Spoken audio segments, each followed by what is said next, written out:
Swift got married? Are you? If I wasn't a duck,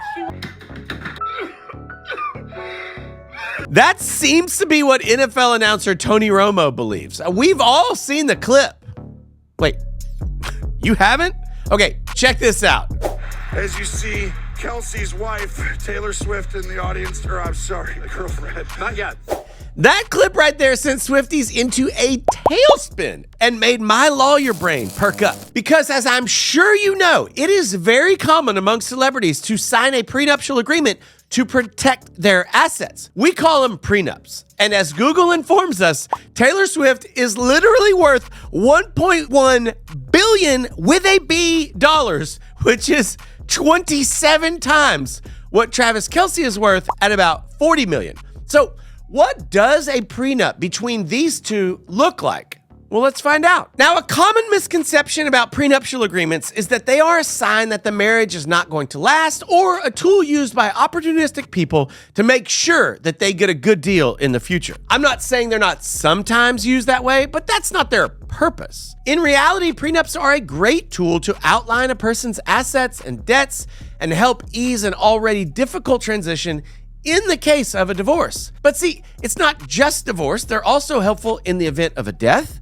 And so while a prenup is not romantic, except maybe to lawyers, it's also not always a way to say, I'm already making plans to leave. But with the US divorce rate at 33%, I can see why you might think that. On top of that, if you come into a marriage with children from a prior marriage or a prior relationship, a prenup can essentially be an estate planning tool. But also, divorce. divorce, babe, divorce. Typically, a prenup will list each person's assets, meaning their personal property, cars, art, jewelry, their cash and bank accounts, any investments and real estate, and if they have any platinum records. A prenup acts functionally as a waiver because without a prenup, the less wealthy partner could end up with more money in the event of a divorce sans prenup. The legal system wants the waiver to be knowing. Imagine this. You might be willing to sign a prenup with a potential spouse who has, say, $10 million. But maybe if they had like $10 billion, you'd be like, nah, I ain't waiving that much.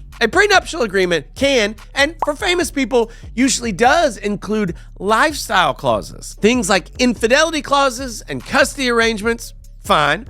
Some of the wildest lifestyle clauses to hit the internet are clauses like a weight clause in Jessica Simpson and Tony Romo's prenup that allegedly barred Simpson from weighing over 135 pounds and required her to pay him $500,000 for every pound she gained. Wait, so that mean I would owe like $90 million?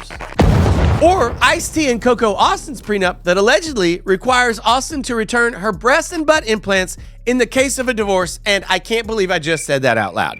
Those are just some of the crazier celebrity prenup stories, and most are a lot tamer than that. But as you can see, the main goal of prenups is the protection of personal assets of the individuals in the couple. So let's break down Taylor Swift and Travis Kelce's assets. We'll begin with Taylor Swift. Unsurprisingly, the large bulk of her wealth comes from music royalties and touring. A Bloomberg report estimates that $400 million of Taylor's wealth comes from music released since 2019. Add in another $370 million from ticket sales and merch from her Super Bowl-sized Eras tour, and $200 million from Spotify, YouTube, and music sale royalties. And lastly, Bloomberg estimates that Taylor Swift holds about $110 million in value from multiple personal real estate properties, which brings us to a total net worth of $1.1 billion. Now, let's take a look at Travis Kelce's asset. While still a fantastically famous young man and a high earner, there don't seem to be as many in-depth reports about Kelce's assets as there are about Taylor Swift. I guess the Bloomberg analysts don't really get out of bed for anything under a billy. However, Celebrity Net Worth estimates that Travis is worth $40 million, with the bulk of that coming from his NFL contracts. Kelce also has many brand deals and investments and a few properties that make up the rest of his net worth. He's currently playing under a 4-year, $57 million contract for the Chiefs. Now that we know the specifics of each celebrity's assets, we can finally talk about what a prenuptial agreement between Taylor Swift and Travis Kelce would look like. To do this, we start with the legal concept of marital property. Let's use some specific examples. First, let's talk about growth of premarital assets. Let's say some random young lady, not famous, but let's say, her name is, I don't know, Taylor. Let's say she has $200 million invested in an index fund on the day that she marries someone. And just for fun, we'll call the guy Travis. I don't know. Let's say it's like a 30-year marriage. And the stock market does well during that time, so well that in the 30 years, the stock account is now worth $700 million. Without a prenup, in most jurisdictions, the marital gain of that account, meaning the $500 million that was gained between the $200 to start and the $700 at divorce, that $500 million would be subject to division in a divorce. That's a big deal. In some states without a prenup, in a divorce, that account would be divided with $450 going to Taylor and $250 going to Travis because she'd get to keep the premarital amount of $200 and one half of the growth. Think about that. Our completely fictional fake husband, Travis, he did nothing to fund that initial $200 million, but he couldn't make $250 million just because of the crazy luck of being married to the most famous superstar of our time. Oh, wait, no, sorry.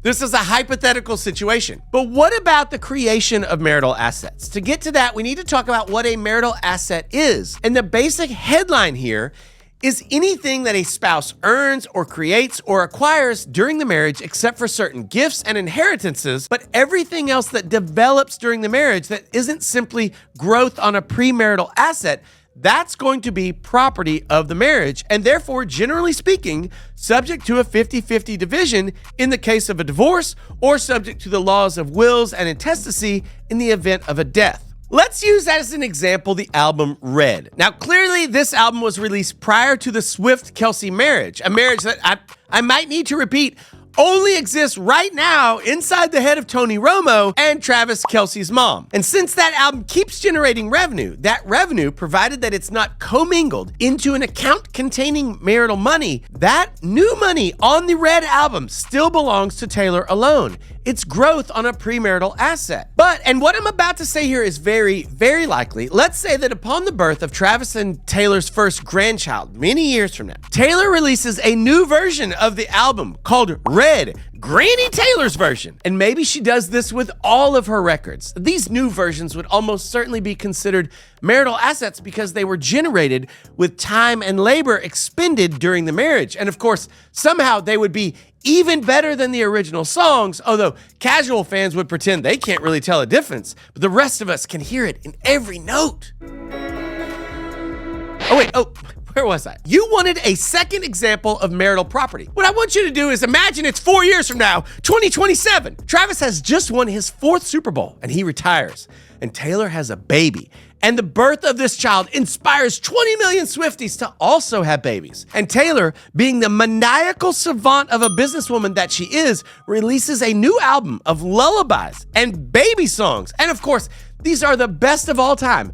And this album brings in $500 million in revenue. And the couple, they don't spend it at all. They don't even touch it. Even though Travis did nothing to help write the songs, and he barely even helps with bedtime. Plus, he can't even remember which of the lullabies the baby actually likes. He'd be entitled not only to $250 million from that record alone in the event of a divorce, and also half of the revenue that the Lullaby album produced for the rest of all time, but he would technically co-own that entire album in the event of a divorce unless Taylor bought him out. And he would receive half of all the money from touring, etc. It's crazy. And this situation would apply to every other record that she might make during the marriage.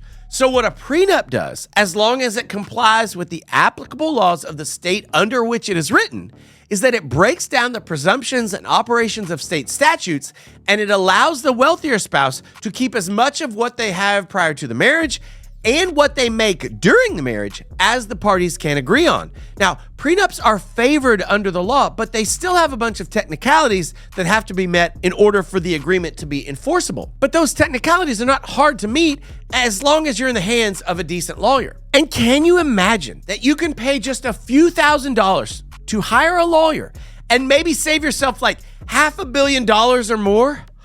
I mean, it just reminds you once again of why God created lawyers to begin with. It's so cool.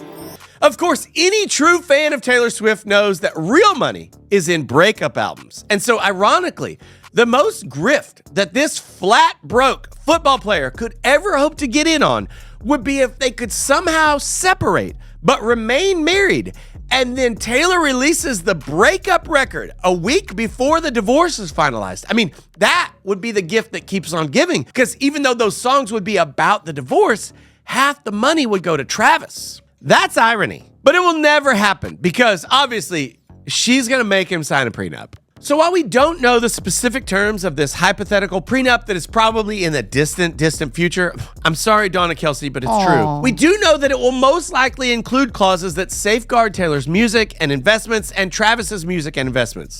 Sorry, Travis just has investments. As a lawyer, this all seems fairly logical to me. But what do you think, my dear viewer? Is the prenup a smartest route to take for Taylor and Travis, or in general, is it a bad omen? And most importantly, are you a Swiftie? Let me know what you think down below, and don't forget to... Your stupid little thing to make fun of me at the end is not gonna have a lot of clips in it. That's what I'm trying to say.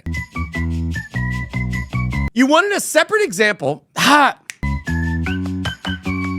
Sorry, Donna Kelce. Wow.